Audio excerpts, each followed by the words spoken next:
By bringing the unconscious into conscious awareness, we move toward resolving life's problems. When a problem arises, we often act like an audience member watching a movie or a witness encountering an accident. When faced with worry or suffering, our unconscious mind chooses to avoid it, whether through distraction, dependency on things, or simply keeping ourselves busy. Yet, the more we try to avoid the problem, the more the same pattern returns. Instead of frantically trying to manage life on our own, we must descend into our own darkness. There, we take the time to confront the parts of ourselves we had previously run away from. Through this process, we bring conscious awareness to our lives, and our worries and suffering begin to come to an end. The psychiatrist Carl Jung called this integration. We do not need an intermediary to stand between us and God. God already dwells within the human heart. Genesis chapter 2 verse 7 tells us that God breathed his own breath into man, and man became a living being. When the temple veil tore in two immediately after Jesus Christ died on the cross, it signified that the way was open to the most holy place, the inner sanctuary where, previously, only the high priest could enter once a year. The Ark of the Covenant had once rested there.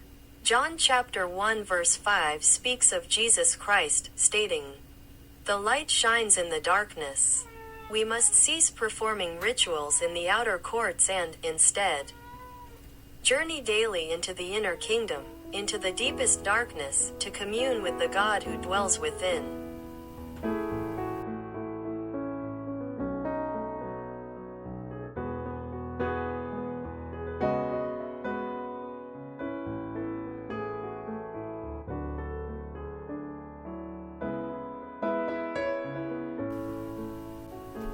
In Luke chapter 17 verse 21, Jesus Christ stated that the kingdom of God is within us.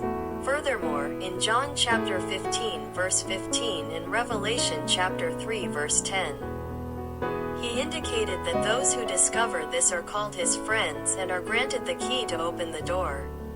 Our true selves are infinitely vast. As we seek the truth and grow day by day, it is precisely our anguish and the uncertainty of the future that constitute our lives.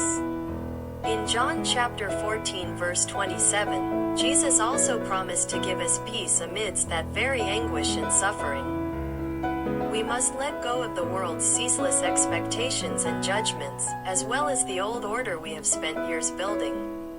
Additionally, in Matthew chapter 7 verses 13 to 14, Jesus urged us to enter through the narrow gate, the steep, arduous path. He noted that the gate to destruction, the easy path, is wide and spacious, and many enter it, whereas the gate leading to life is narrow and the path is constricted, with few finding it. Our lives are like driving along a dark mountain road. Visibility is poor and the unknown ahead causes anxiety, yet this is the very path that leads us surely forward.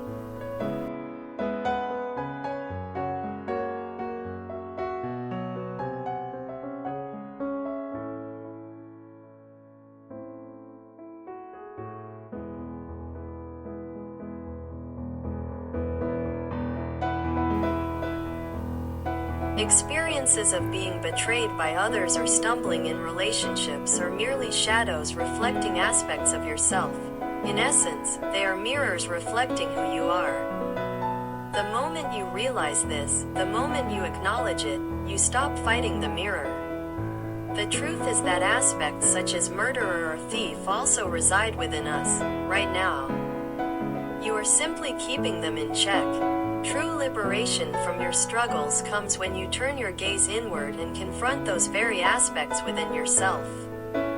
This is precisely what Jesus Christ was referring to in the Gospel of Matthew, chapter 18, when he spoke of the need to forgive others endlessly.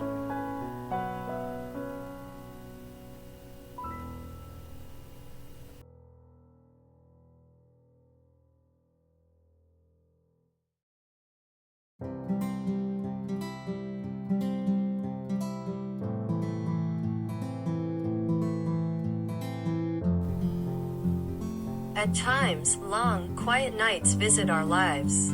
At first, they may sound like a scream. Yet, these are turning points, periods of growth where we become beings of even greater worth.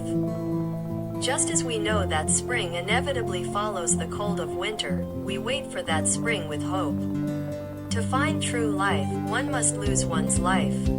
It is by being conscious of death each day that our real life begins. When we live as if today were our last, we realize that death is the most sincere teacher. By ceasing to project our past onto the present, we put an end to our old selves and, in a sense, die to the past. In the Gospel of John, chapter 12, verse 24, Jesus Christ said that unless a grain of wheat falls to the ground and dies, it cannot bear abundant fruit.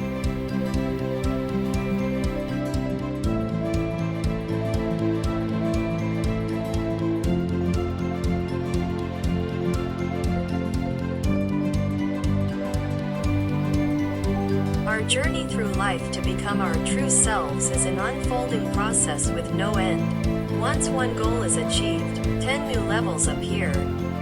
It is like the horizon. The closer you get, the further away it seems to recede. There is no stagnation and no final completion. Learning continues endlessly. That is why the life of every human being is sacred and meaningful. Proverbs chapter 8 verse 17 states, "I love those who love me, and those who seek me diligently find me." Furthermore, in Hebrews chapter 4 verse 16, the Apostle Paul urged us to approach the throne of grace with boldness, so that we may receive God's mercy, grace, and help.